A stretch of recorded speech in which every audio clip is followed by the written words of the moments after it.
Good morning, heroes. This week we've been talking about how to stick to your plan. So you created your plan, you've created your calendar, you've set your intention, you have kind of your attack plan for the day, and then inevitably stuff comes up. People need your time, people need your attention, whether they realize it or not. Other people's agenda gets put on our plate, and then it derails us and takes us away from doing the things that we originally planned to do. So how do you stick to your plan so that you can still be productive and produce everything that you need to produce? And yesterday we talked about the two main things that derails us. One, other people, but then ourselves. Today I want to talk about other people.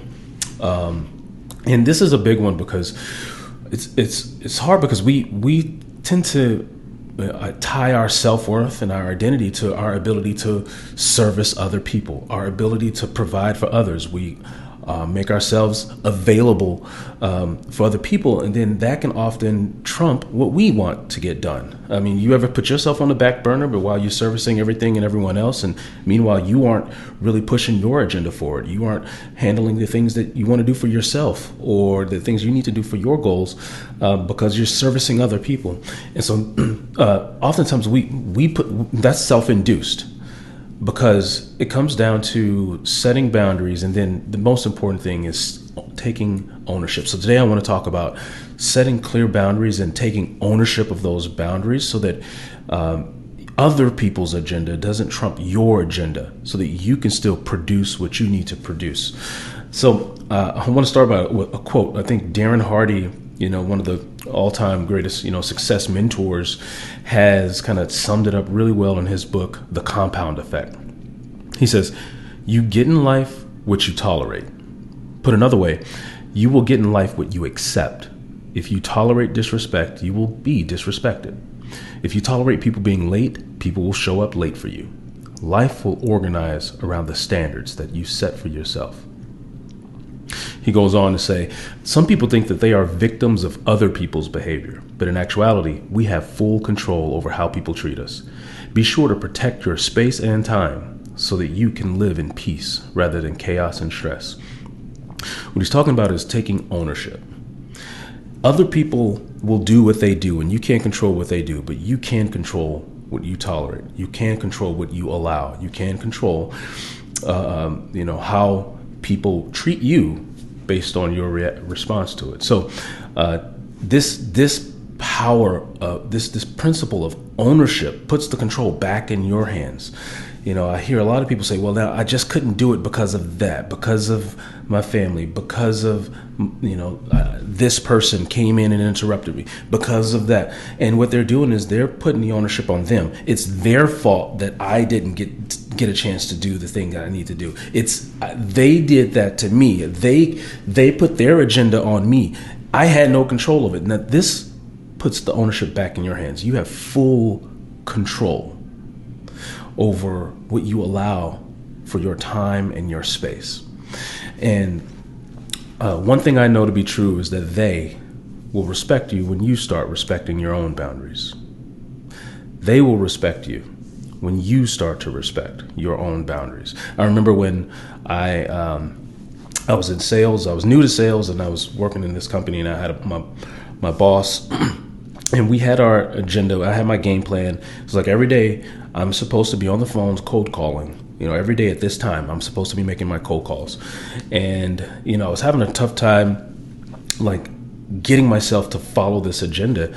And, my boss would send me random email requests. Hey, what's your numbers for this week? Hey, pull this report. And I remember at the end of one day, he asked me, he said, did you make your calls today? And I said, well, no, because, you asked me for these numbers and you asked me for this report. So I spent a couple hours pulling this stuff together. And he said, I'm paying you to produce. I'm not paying you to be, to answer my phone calls or answer, these little requests in your email. It's like, I'm paying you to produce. So if I don't mind if you ignore my request, if it's in the middle of the time that you're supposed to be producing, I'd much rather you say, no, sorry, boss, I can't do that right now because I'm making my calls. He's like, because that's what I'm paying you for. I'm paying you to produce, not run numbers or do these random requests. So I'd rather you be doing that at that time, if that's the time that you plan to do it. And that was that was so freeing to me. Like, in that, it was enlightening because that conversation gave me permission. I was like, wow, I have full permission to say no to that thing over here, because it's my intention is to do this. So if I have to say no to something else, it's okay. That conversation, he just freed me to fully do my intention for the day, rather than chasing around and servicing all these random requests and random things from other people. He said, no, I want you to do what you had planned for the day, because that's what I'm paying you for. And that moment showed me that if I had came back to him and said, no, sorry, I couldn't do what you asked me to do because I was on the phone. I booked a couple of appointments. I was making my calls. He would have respected me more for me respecting my own time and producing at the time that I needed to produce. So I want to show you kind of a real world example of this. So this was an example of my Xero calendar, and you'll notice I have my grind time on there, but often in sales. So this is an example from when I was in sales. Often, our biggest thing is trying to set client appointments. So I have clients, they're emailing me, say, hey, I can meet you. Can I meet you at 8? I can meet you at 8 o'clock on that day.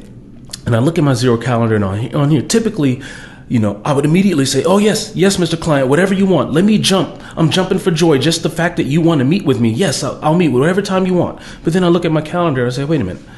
I'm scheduled to do my grind from 8 to 10.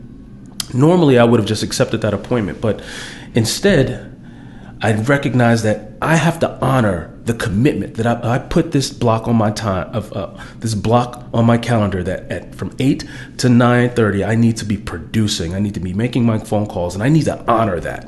I need to commit to that and honor that and set a clear boundary that I don't break my commitment to myself to grind at 8 o'clock. So I go back to the client and I say, you know what? Actually, I'm free between 1 and 3. Would one of those, which time works best for you? Instead of me jumping for joy and always trying to adhere to what other people wanted, I started respecting the time that I had blocked out on my calendar.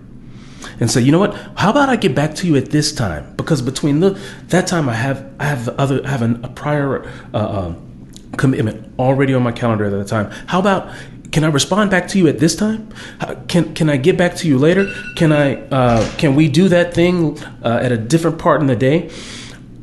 You'd be surprised that people are very accommodating. So they don't always expect. I think we have this unrealistic expectation that everyone needs to hear from us right away. We need to respond to everything right away. We need to jump at everything they want. People are very accommodating. So you'd be surprised at the response you get if you say, hey, I'm sorry, I can't do that right now.